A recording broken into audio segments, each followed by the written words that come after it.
Three, two, one. Hey, folks, Gene Galin here with the Chatham Journal. I got Asheebo Rojas of the Chatham News and Record, the award-winning Asheebo Rojas. Here's a rundown of what we're going to cover at today's ChathamNC Sports Roundup, review of Friday night's games. Asheebo will give you a quick rundown of that, and then we're going to take a look at, again, weather's been good this week. So Seaforth's playing at Northwood, Chatham Central at Graham, Jordan Matthews at Southeast Alamance. Of course, everyone's favorite, the football power rankings. Also talk about the newspaper, Chatham News and Record comes out today. It might be out in some places already. Sheba's going to touch on the stories that he's got covered in that. Of course, there's Athlete of the Week, and then we'll get into the other sports. And remember, follow Asheebo on X at AsheeboR38, and you can follow ChathamNC Sports as well. So let me get out of here. Oh, we may also have a special guest joining us today. We were trying to bring him on earlier, and where some technical difficulties. However, if we get him back on, we will bring him back on. For those of you who also want to comment, you're more than welcome to comment on Facebook. We also are going on X as well as YouTube, but we will follow your comments on X. So if you want to comment, feel free to do that. And also, thanks for everyone who's been watching. We've got 800 folks watched last week on Facebook, 200 watched on X, a couple dozen watch on YouTube, but that's okay. YouTube's not the biggest draw out there. All right, Asheebo, let's talk about last week's games. What happened well, let me rephrase it. Last Thursday's game, because there were no games on Friday. Yeah, so starting with Seaforth and Chatham Central before Coach Little gets a chance to join us. Seaforth, they came in, did what we kind of expected them to do, bunkered down defensively and stopped the run game. And also, they came out swinging early in offensively, passing the ball and starting with two straight long touchdown passes to go up 13-0 there against the Bears. And I talked to Coach Gary after that game and asked him about why, you're coming out in a slick game where it's muddy, it's raining, you guys are throwing the ball off rip. And he said he just really wanted to, kind of attack first, get Chatham Central behind and not give him a chance to come back and make things interesting. So, yeah, C4 dominated in that one, 27-0, and moved to 2-2 in the season and 2-1 in the conference play. And then we had Northwood playing against Bartley Yancey, getting a 40-22 win over Bartley Yancey last week. And then we had junior quarterback Grayson Cox and Chargers offense. They found success through the air. Touchdown passes to Isaiah Blair, Rajay Torres, and Robert Tripp as well for some big gains throughout the game. And they were actually down 22-19 at halftime in that one. They scored 21 unanswered points in the second half to take over and win that game. And so, yeah, Northwood, they're starting to find a little bit of a groove here in conference play. They moved to 3-3 overall, 3-1 against Mid Carolina 1A, 2A opponents. And a big game with Seaforth this Friday. This could be a little bit of what we saw last year with Northwood. They kind of had a couple missteps in the beginning with non-conference play, and then they came out and were rolling once they got into the league. So, yeah, interesting to see how Northwood will respond and build on that win this Friday against Seaforth. And then last week, Jordan Matthews went up against Northmore and just couldn't stop the run people over mentality that Northmore brings every Friday. Thursday last week. And the Mustangs, they ran 455 yards, 8 touchdowns against the Jets. And 2 rushers had 100-yard rushing performances in that game for Northmore. So Jordan Matthews, like we said, they're dealing with injuries this season that's affecting their defense and offensive production. And it's been pretty tough for the Jets this year. After that first win against South Davidson, and then of course the big win over Chatham Central.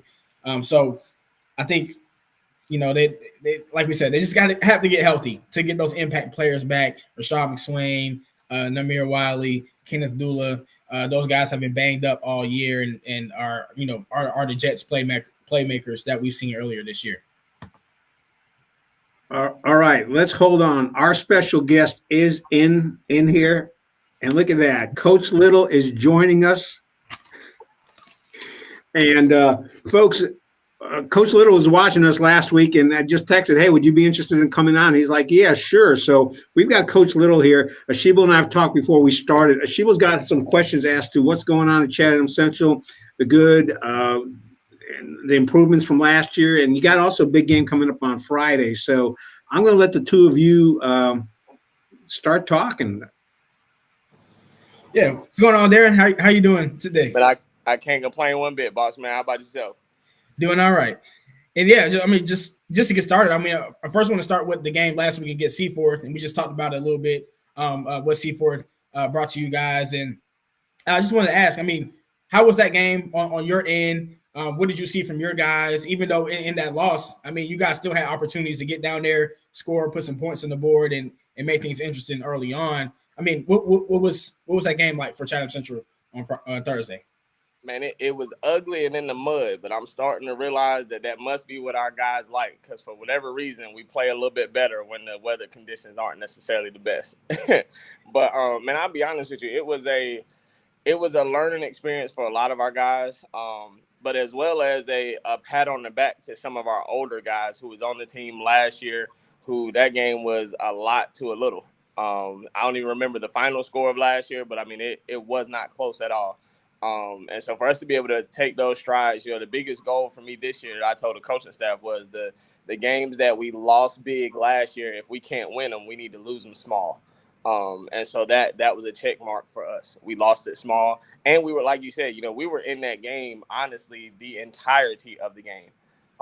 We had a couple of things that just didn't necessarily go our way. We're driving down, and then we get a couple penalties, and we just can't punch it in. But the one thing that I really take away from that was we had a lot of, our kids are finally flying around. We got guys around the football now. So we had a lot of fumble recoveries that were, literally just us trailing the ball and being in the right place and at the right time. And then, the other thing that people don't necessarily put into perspective is, one of our better guys was down on the sideline this week. He was Nick's been dealing with an ankle injury since since a little bit before that JM game, but it got bad in the JM game. And so we sat back as a coaching staff, and, we just started trying to figure out, what was more important. Is it better off for him to be out there at 60% and then this week he's down to like 40, or is it better to just give him another week to get fully healthy and have him rolling this week? So, ultimately I made the decision not to dress him. It was one that he kind of bucked a little bit at first, because obviously he wants to be on the field as much as possible. But then at the same time, it had to get him to realize that it's bigger than just this one game, as well as it's bigger than just this 1 year for him, because this is a guy who we have coming back next year. So we don't want any long lasting injuries that could, deter his future away from what it really could be. Yeah. And I know you said, you guys are looking to have him back this week against Graham. And then, with Brooks coming in, stepping up for you guys at quarterback, with Nick coming back, what is that? How does that change the offense for this week? Are we going to see Nick more at quarterback, or is it going to be, Brooks maybe take some snaps at quarterback and letting Nick, get out at receiver and in the space and making some things happen there? Yeah, man, the beauty about this offense is it's not necessarily predicated on having a guy back there who just has to be able to drop back and really, defeat coverages and beat people with their brain and their arm. So you're going to see both of them play. We're going to leave Brooks as the starter. The one thing that I love about Brooks Albright right now is, he's a freshman. He hasn't played football since I believe he was 6 years old, but he's a point guard. So he's a really good basketball player and knows how to make good decisions. So he's been a great decision maker for us. His first start, he came out and went 14-23 for 136 and a touchdown. Then, last week we had a lot of where he's making a lot of great decisions and the ball is wet, muddy, and it's just going through our guys' hands. So we're not going to make that change there. I feel that right now, the biggest thing that we've been missing is Nick's dynamic athleticism outside at receiver. A lot of people are trying to bracket Luke. Luke has been a very big play guy for us at receiver, and even in the bracket, the kid still had 10 catches for 131 a couple weeks ago. So it can only get better, when we can put Nick out there on the other side, and then sometimes you'll see the two of them on the same side, and then there'll be a couple of times that you'll see Nick and Brooks both back there at quarterback, or the other one is at running back. Or while the other one is at running back. So we're getting our dynamic and the explosiveness back. while still at the same time being able to, build on we've shown at times that we can run the ball at certain times. So we're still trying to build on that. We're a little young up front in a couple of spots, got a couple of first-year players. So we're just still building, man. It's still a process, but, week by week, we're doing nothing but getting better. Yeah. And speaking of getting better, I kind of want to backtrack a little bit to earlier this season. You guys got your first win over South Davidson. I think that was in week 2. I mean, what did that win feel like? And coach of this team that took over last year, and we know how it was when you guys when you took it over. It was like a baby, like we talked about. And now you got your first win against South Davidson. What was that moment like? Man, it felt good to me, but I was happier for the kids. You know what I mean? At the end of the day, we've got a couple of seniors on this team that are 4-year players, so they were a part of that drought of not winning for the past 3 years. So to be able to get Steven Silhan and Aiden Johnson a win in their senior season, that meant the most to me. Seeing how excited the kids were. And then on top of that, I felt really good I got a couple of staff members who returned from last season, and some of them were already here before that, so they were also a part of that. So it felt like we got a small monkey off of our back, but it's just the first one. It's just like when that baby takes the first step. We still got a bunch more to go, but it's just all about earning them. And that one, they earned and took that game, and made sure that it didn't slip out of our hands. So I was more proud of them and happy for them than it was for me. Yeah, and like we say, you guys picked up a win, been in some games that you guys could have won at the end. Like you said, making the big games from last year closer this year. I mean, when you see all this happening this year, how much has this team improved? Speaking with the guys that were here last year to now. Man, it's a tremendous turnaround, in my personal opinion. The biggest thing that I look at is we've got 13 freshmen, I believe, and out of that 13, 7 of them are starting in, all 3 phases of the game. So I look at that. Then I look at the sophomores that we had last year who were freshmen who didn't play. I'm talking about Savion Barnett, Bryson Austin, Hanse Ramirez, who actually was one of the kids. He pretty much sold the deal in that South Davidson game, catching that second touchdown pass. It's guys like that show me, okay, we're doing the right thing developmental wise. These guys are going from not playing to now they're playing big time minutes. And then you got the kids like Steven and Aiden and Luke, who are coming back from last year and just stacking up more good days from what they had before. And I mean, Luke has already outdone his production last year as far as receiving yards and touchdowns. Aiden Johnson has already doubled his production last year on the defensive side of the ball. And speaking of that South Davidson game, he walked away with 17 solo tackles. So, I mean, I want to say it was 23 total, I believe. And then Steven already has more sacks this year than he did last year. You know what I mean? So, like, the guys they've definitely gotten better. They continue to get better. And then we got some young kids that are coming along that ain't too far behind them, So I'm more than excited. Yeah, and that goes right to my next question. I mean, you get to talk about Steven, Brennan, Ben, Luke, Aiden, Eli. You got a good senior class that's going to be leaving after this year. I mean, what have you seen from the young guys that's been in those starting positions, or what you've seen in practice that kind of give you hope for the future at Chatham Central once those guys get out of there? Man, the biggest thing is in-game production. You know what I mean? Like I won't even go into the things that we see at practice. I will say this. There were a couple of those young guys, Brooks Albright being one of them, that, when we were in camp and we're full pass and we're going to the ground, I'm having to kind of tell him, like, yo, calm down a little bit, man. Like, your teammate, chill out. Like, relax a little bit. That's something that I never had to say last year. Like, last year, we were begging people to hit somebody. You know what I mean? And it's like, with this young group, they're just so competitive, man.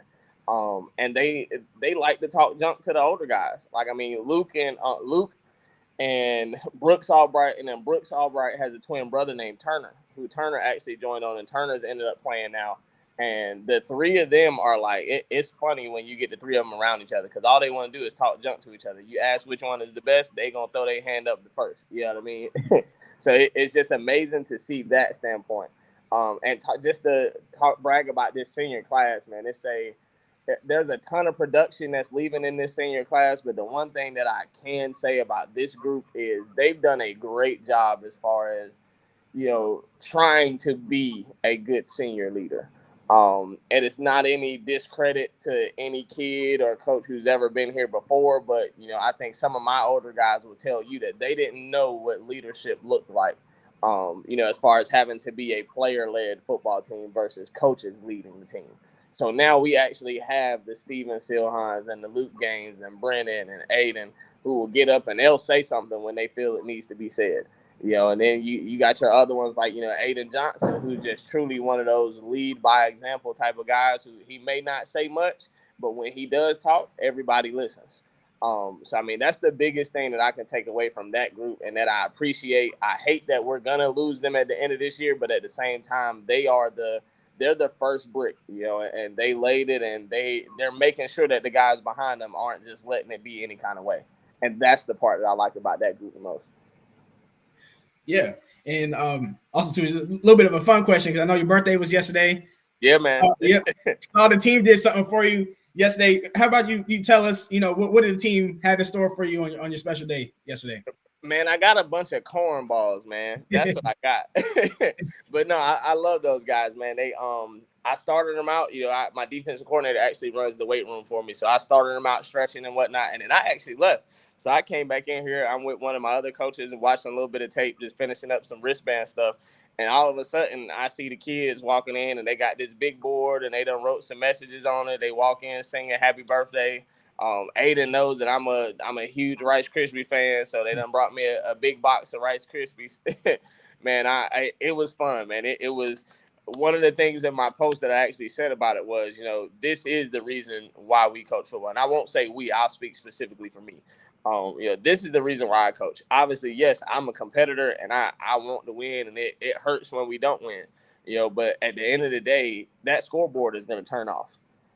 At some point. Now, there are some people who will leave it on because they want to show people, oh, this is what we did, yada, yada, yada. At some point, that scoreboard has to turn off. The memories that we're going to make with these kids, that's what's going to last forever. You know what I mean? It'll last this lifetime and in the next, Just being able to make that impact on just a couple of kids, even if it ain't everybody, just being able to make that impact on just a couple of kids, that's the reason why I do what I do, man. And it was almost one of those God sent things to show you, like, yeah, you're in the right place, you're doing the right thing, just keep doing what you're doing. Yeah. Actually, Coach, I'm going to throw out a couple of questions because you mentioned the memories. You played ball, and this last game on Thursday night was a mud fest. Did you ever play in those kind of games? And I got a feeling those kids are going to remember this game because I saw on the sidelines that there were a few players that weren't dressed, but the players that were out there in the mud came back and started putting mud on those players. I don't think anybody got out of the game without some mud on them. So is that the kind of spirit or team unity you're trying to build? And I mean, there were kids getting stuck in the mud. There was stuff that was being thrown that it was just because of the mud situation, but it seemed like, I don't know, they were having fun. Mm-hmm. I think for me, when people talk about, like different cultures and, some people want to breed a culture of winning and, my culture is I'm a leadership guy. I love being around young kids and being able to make a difference in them, but I also want to be able to promote that leadership is like, it's okay to be the guy that's, not looked at as the quote unquote, the cool guy. You know what I mean? It doesn't have to be, that you're the best player on the team. So now you're the leader. Because a lot of times, and a lot of the teams that I played on, most of the time, our leader wasn't the best guy. You know what I mean? Sometimes, it can be your best athlete can have a lot of influence and people will follow them because, hey, he's the one scoring all the touchdowns. But when it really comes down to it, the real leaders most times is the guy that nobody really knows. And so we're trying to promote that, not just in our football program, but around the school as well. That's the biggest thing that we harp on here is just trying to promote student leaders and student leadership. And I think this is the first time in the past couple of years from what they told me, but we've got 4 of our players who are actually on our student government here at the school. Luke Gaines, I believe, is the vice president. We got Ben Wilson, who's also on there, and then we got 2 freshmen in Brooks Albright and Gavin Williams. So we're trying to promote that leadership culture and building leaders, while at the same time we want to promote a family. It truly has to be a real brotherhood. And when you get out there on the field, Mama and daddy might be in the stands, but mama and daddy can't save you. Even Coach Little, I'm right beside you. I'm no more than 10 feet away from you if you're at the bottom of the numbers, but I still can't save you. You know, the only person that can really help you is the guy that's to your left and your right. And that guy has to be able to trust, to believe, and know that you're going to go all out for him in order for him to go all out for you. And that's really what we're trying to promote, man. I want to bring back the fun here because, as you guys know, it's been a losing culture, and losing sucks. But the game of football itself is a fun game. And we know that if we can go out there and play free and have fun, that eventually those balls that we aren't catching, we're going to start catching them. And the drives that we can't finish, we'll start finishing them. All right. I got one more question before Asheebo gets into your next game coming up on Friday against Graham. Who got to wash all those uniforms after that game on Thursday? Yours truly, boss man. Yours truly. All right, Asheebo. I mean, it was dirty, but anyway, Asheebo, go ahead and let's get into the discussion with the coach about the game coming up tomorrow. Yeah, I mean, at least it was the red ones before y'all go to the Graham tomorrow. and they were the old red ones. We did that strategically. We knew how ugly it was gonna be. I looked at the boys and said, "Hey, man, we wearing the old ones tonight." Oh yeah. I mean, and for tomorrow. Last question, just what is the key for y'all to come out with a second win of the season tomorrow? I think the key for us is the same thing that we talk about literally every day. It's the little things for us, man. Like when you look at some of these drives, like just a small false start. You know what I mean? We're on the 3-yard line and we jump off sides and, now we're on the 8. You know what I mean? So just little things like that. Knowing where to align defensively, running to the ball. It's always going to be the little things for us. That's what we harp on. And then just not beating ourselves. Coach Markelly, he's doing a very, very good job with Graham. And he's a guy that we're growing to know each other. He actually played at Greensboro way before I got there, but a couple of my coaches were his teammates. So we've got some mutual connections, and he's a really great guy, and everybody that I hear him from what I can see on the tape, he's got those guys playing hard up there. So, it's not going to be a walk in the park. We're going to have to come in. But, I think the biggest thing that we've talked about this week is we want to actually set the tone this week. I don't think we've came out in any game this year, not even in the game that we won. I don't think we've come out and thrown the first punch. And I know, and we harp on our kids with it, that, right now we're just not a good enough football program to be playing from behind and waiting to play in the fourth quarter like we do a lot of times. You know what I mean? Like we look so much better in the second half most times than we do in the first half, but the hole sometimes is just too big for us to climb out of. So that's the one thing that I want to see our boys do this week is just throw the first punch. And if we play hard and play to the last whistle, the scoreboard will be what the scoreboard will be, but we'll be able to look ourselves in the mirror on Saturday mornings when we wake up if we know we left that game with literally nothing left in the tank. Well, all right, Asheebo, you got any other questions for the coach? Before you ask that question, I just want to say, Coach, thanks for joining us. I think this is the first time. I mean, we had Coach Berry on last year, but he wasn't coach. But I think this is the first time in Chatham County that we've done a live stream with one of the football coaches. So we appreciate you doing this. And I think the people who watch it, because I was telling Asheebo we started last week, we had 800 folks watch this live stream. So thank you for being on.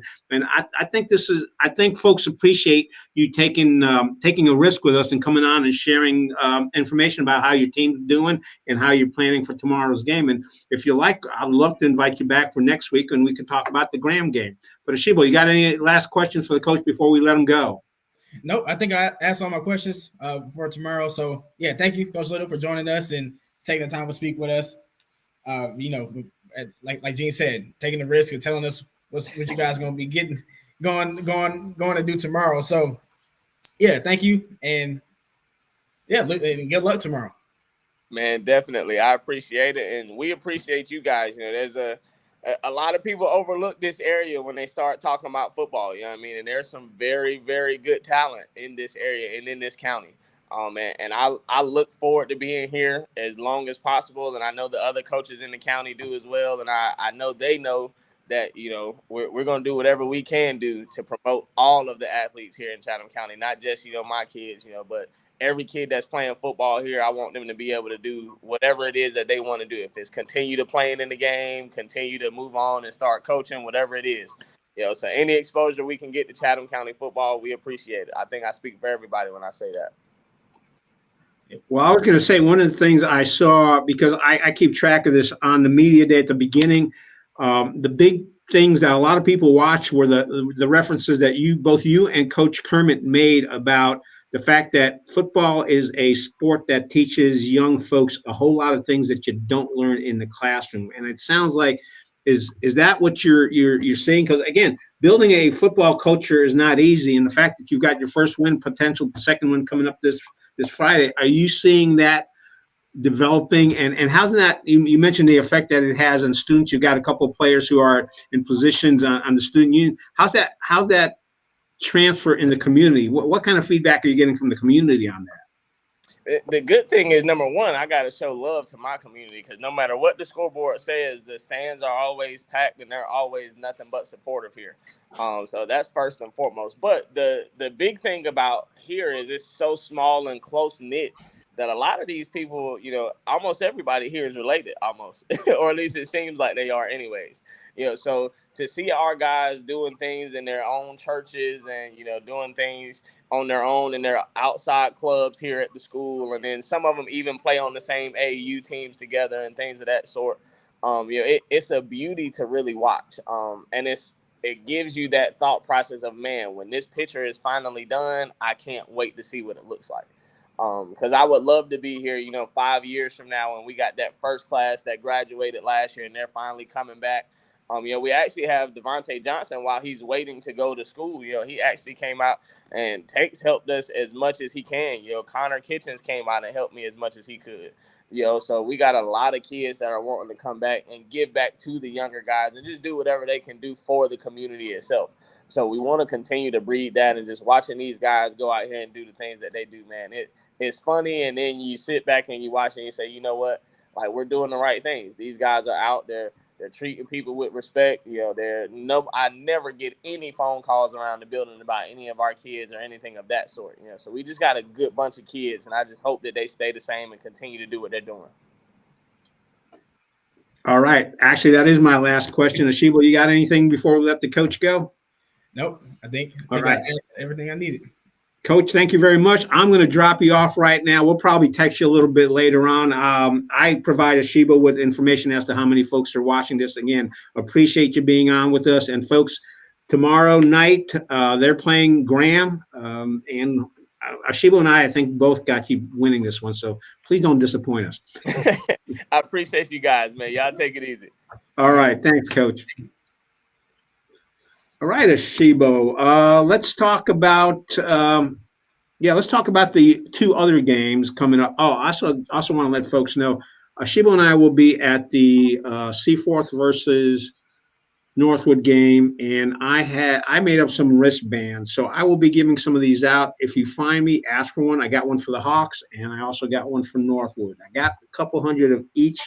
For the Chatham Central folks and the Jordan Matthews folks, I did not forget about you. I just wanted to see how these turned out before I ordered those for you to give out at those schools. So we should probably have those in a couple of weeks. But just want to let folks know, big game tomorrow night. It's the Hall of Fame game. There's got a halftime ceremony where they're going to bring out the Hall of Fame awardees for this year. They've started doing that a few years ago, Coach Cameron on that. So that's going to be part of what's going on tomorrow, and that's the big Seaforth versus Northwood game.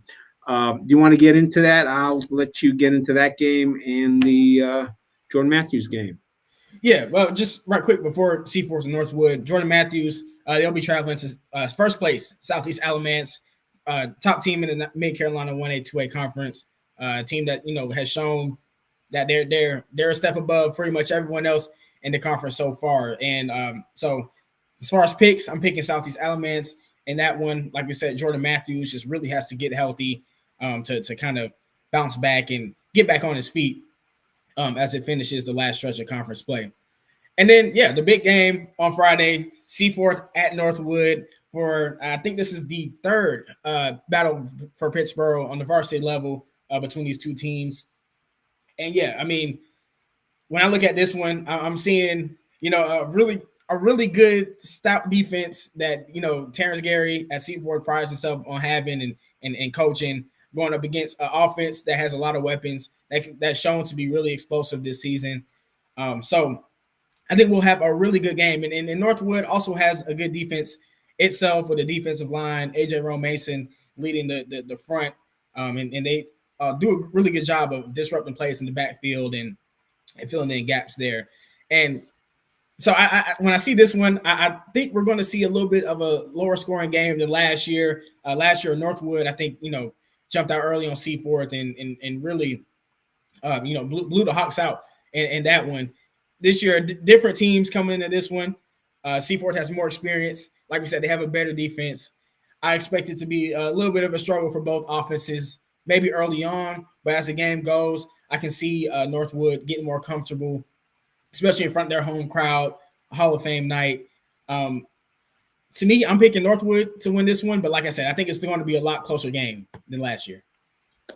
Yeah, I think I'd have to agree with you. I give the edge to Northwood, but I don't think this is going to be a blowout on either side. Let me ask you this. You got two quarterbacks. You got Grayson at Northwood, and you have I'm drawing a blank right now over at do you see this being a battle of quarterbacks, or is the defense on both sides good, or is it going to be tripping and folks running the ball? How or are they going to just have to figure out where their advantages are during the first half? Well, I think for Northwood, it's going to be very important to establish a run to begin with, because like we said, Seaforth's defensive line with George Reaver, linebackers with Alex Hinchman.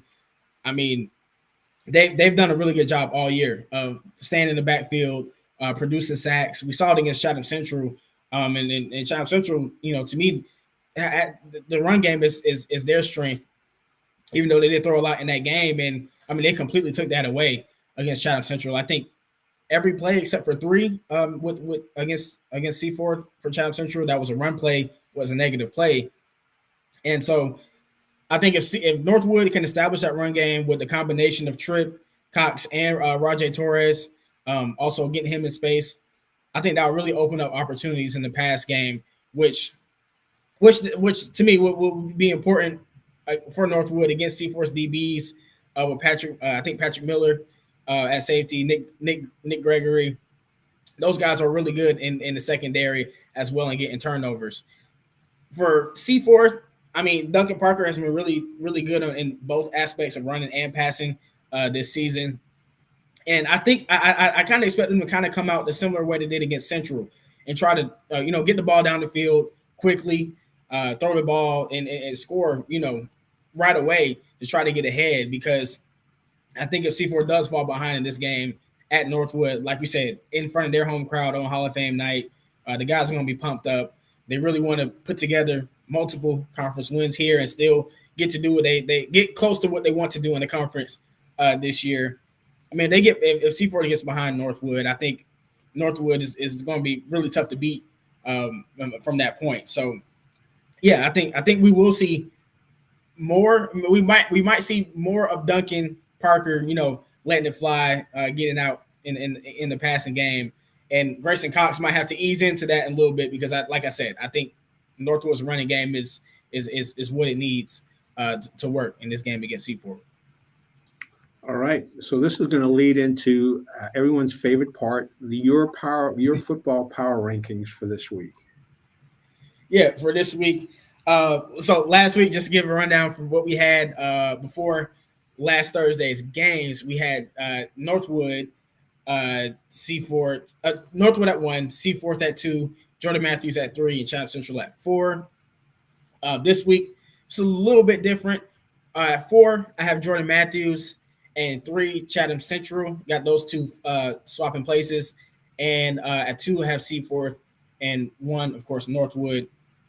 I think, of course, the game between Northwood and Seaforth will determine next week's power rankings for 1 and 2 between Central and Jordan Matthews. Central, I really like what I saw even against Seaforth, even though they did lose that one 27-0. But like Coach Little said, I mean, they were able to drive the ball down the field, get in scoring position. They just couldn't finish those drives. And I mean, I think if they finished 1 or 2 early on, that could have been a much different game than what it ended up being. And Jordan Matthews, like we said, I mean, injuries have really helped them. So a lot of younger guys are stepping in for them. and getting some experience there in varsity. So it might be a little rough for them as the season ends here. But the good thing is those guys get the experience. They know how varsity football works. So the next year, junior, senior year coming up, they know what to expect. So, yeah, those are my power rankings for this week. And, Gene, what do you think of them? I would have to agree with you. I think the thing about JM being all the way at the bottom, they've just got injuries. That's really sapped them. And yeah, it's going to be an interesting game. And I would agree with you. The winner of the Seaforth versus Northwood game should be number one if that's the way you put up the power rankings next week. So again, folks, you can voice your opinion. I don't have any comments showing up on Facebook right now, which is okay.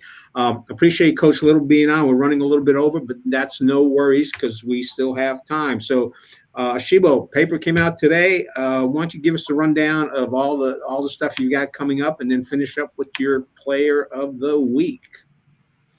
Yeah. So this week, of course, we have the story from Seaforth's win over Chatham Central. We have a story on the Northwoods Hall of Fame inductees for tomorrow, who's going to be inducted, and a little bit more about them.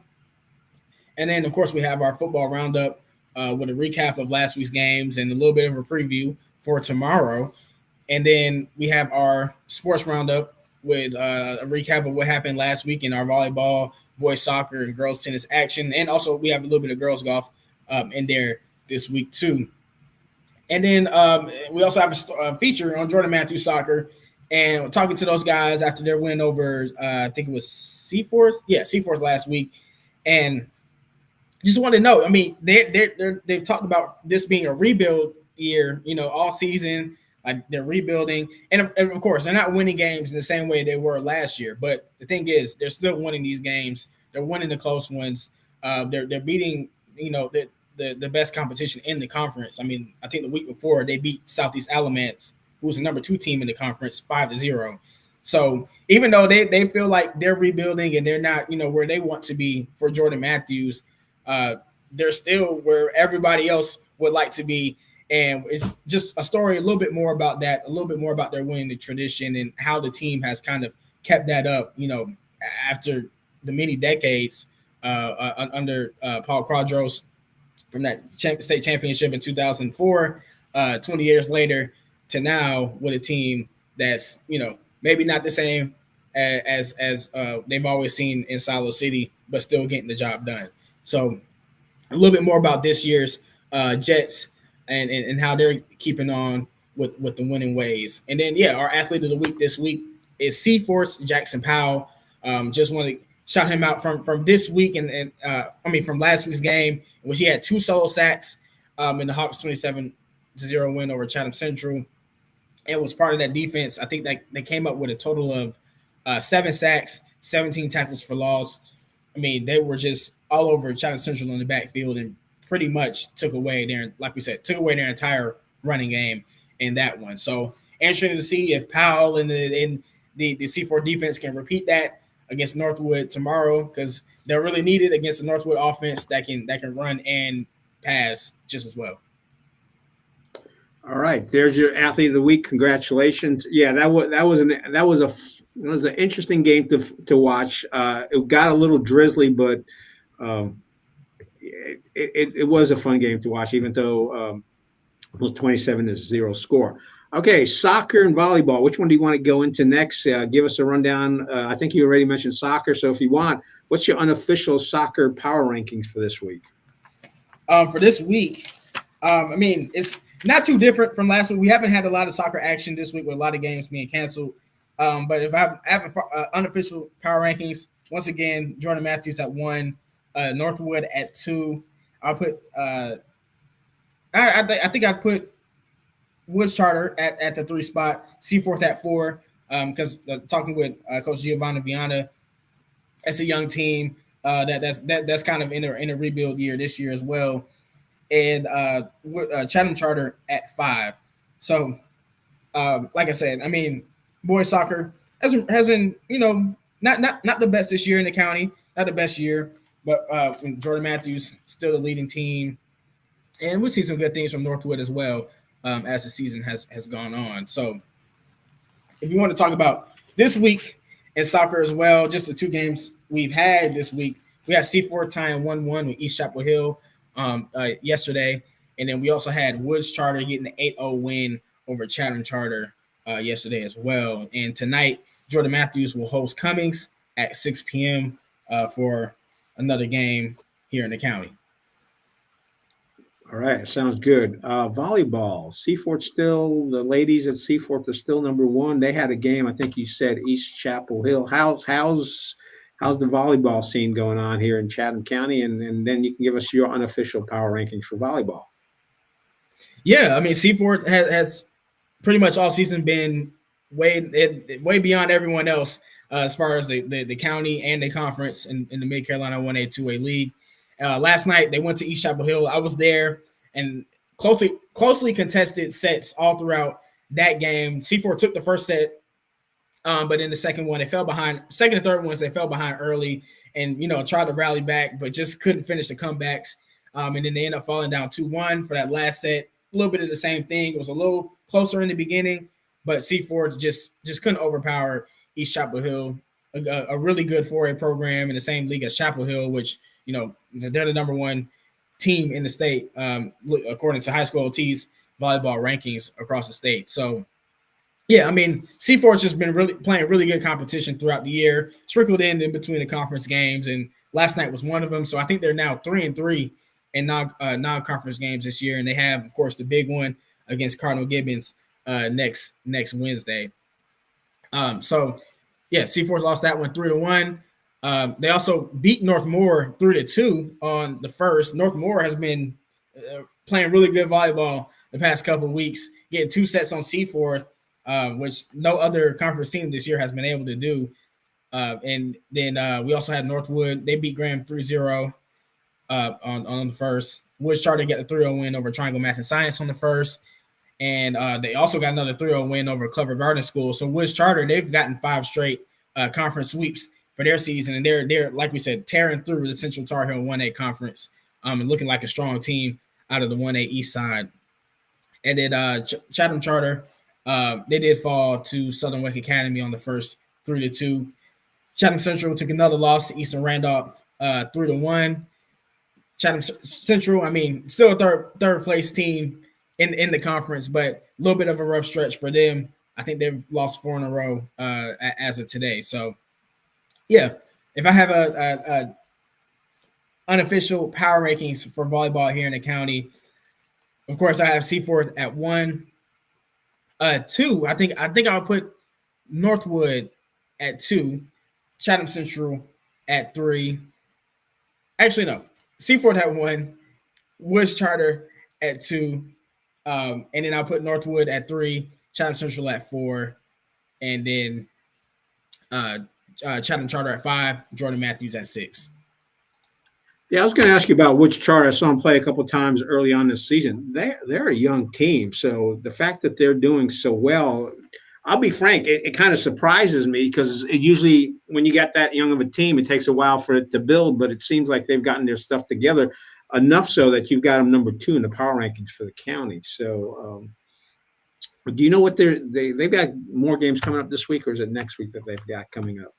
Well, the volleyball season is winding down for a couple teams. Woods Charter, I think if I can look it up right quick, I think they might be down to maybe 1 or 2 games left in the regular season. Okay. But yeah, their head coach Amanda Go, I hope I'm saying it correctly, but she's been doing a really good job this season and even last season, especially after losing Josie and Abigail Valgus to C4.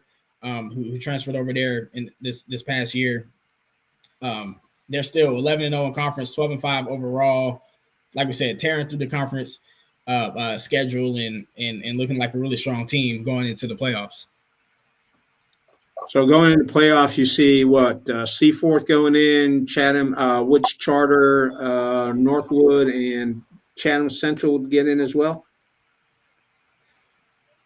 Yeah, I can see pretty much every team. I haven't looked at the RPI standings yet for volleyball, but yeah, I can see those teams. Pretty much everyone except JM getting the playoff bid this season, especially on that 1A side. With Central, Chatham Charter, and Woods. I see, of course, Woods being one of the higher seeds for 1A. Right. That will put them in a good position for the playoffs. All right. Cross country, golf, tennis. What's going on there? Yeah, so girls tennis playoffs is coming up as well. I think we had a couple games this week to finish off the season. Northwood beat Jordan Matthews 7-2, and then Northmore got the 8-1 win over Chatham Central. And just a look at the 2A East RPI from today. 48 teams make the 2A playoffs, 24 teams from each side. At the 10 spot in RPI standings, we got Seaforth, 20th Northwood, and 32nd JM. So right now it's just looking like Seaforth and Northwood are set to make it from the 2A East side. On the 1A East side, with 32 teams making the entire 1A East playoffs, we have Chatham Charter at 1, and then Chatham Central scraping in at 16. So if that holds up, we could see, Chatham Charter and Chatham Central meeting up in the first round of the dual team tennis playoffs there on the 1A East side. And then for our other sports, looking at golf and cross country, just looking at some of the results from last week. For girls golf, they had the third Mid Carolina 1A 2A conference match on September 23rd.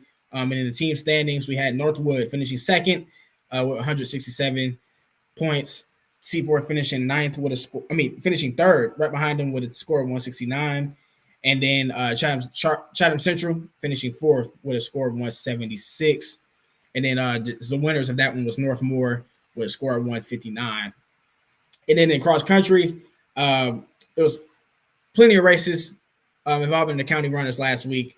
So just kind of summarize the winners and some of the best performances. On the boys' side, Jackson Hughes from Chatham Central finished second, and the second Northmore meet race with a time of 21 minutes and 32 seconds. Holton Modi from Woods Charter, he finished third at the Central Tar Heel Southern Wake meet with a time of 19 minutes 39 seconds. Taurus Price from Chatham Charter, third at the Central Tar Heel conference meet last week, the 6-1, with a time of 18 minutes and 39.66 seconds. And then on the girls' side, Athena Dispinette from Jordan Matthews finished fourth at the Northmore meet with a time of 28 minutes and 19 seconds. Michaela Valentine from Woods Charter, she finished first at the Central Tar Heel Southern Wake meet for the girls' side with a time of 22 minutes and 24 seconds.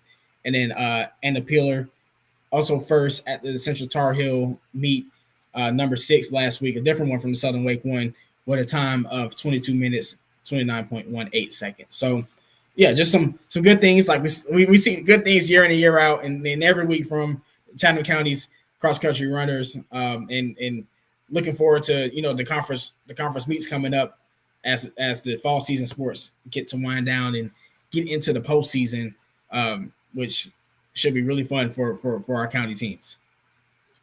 All right, I think that covers it. Unless you can think of something else, folks, we'll be wrapping it up. We wanted to thank Coach Little from the Chatham Central Bears football coach for joining us. Appreciate that. As I said, we're inviting him back again for next week to let us know how his assessment of the Graham game. If there's other coaches who would want to join us, let us know. We'll get you on there. The technology isn't that difficult. We'll get you on there. And Asheebo has always asked some really good questions. We will both be at tomorrow's Northwood versus Seaforth game. And as I said, if you come out and see me, we got Northwood wristbands and Seaforth wristbands to give you. Just ask me. If they run out, they run out. That's a you problem, not a me problem. Anything else to say before we close this up, Asheebo? No, I think we covered a lot. We had a long one today with Coach Little joining and still going through all the sports. So, yeah, thank you all for watching. We'll be, like Gene said, we'll be out at Northwood tomorrow for the Northwood and Seaforth game. So don't hesitate to say hello if you see us out there on the field, getting all the action from Friday. So, yeah, and you'll actually, Asheebo had several folks give him a shout out last time he was out there, because Asheebo does not spend a lot of time in the press box. Asheebo's walking around the field, and especially when there's two Chatham County teams, he's walking around the entire field, seeing what's going on at the north. He'll be seeing what's going on the northwood side and on the Seaforth side. So hopefully the weather's going to be good tomorrow, folks. Come on out. It's the battle of the Pittsburgh teams, and we will see you tomorrow. Everyone.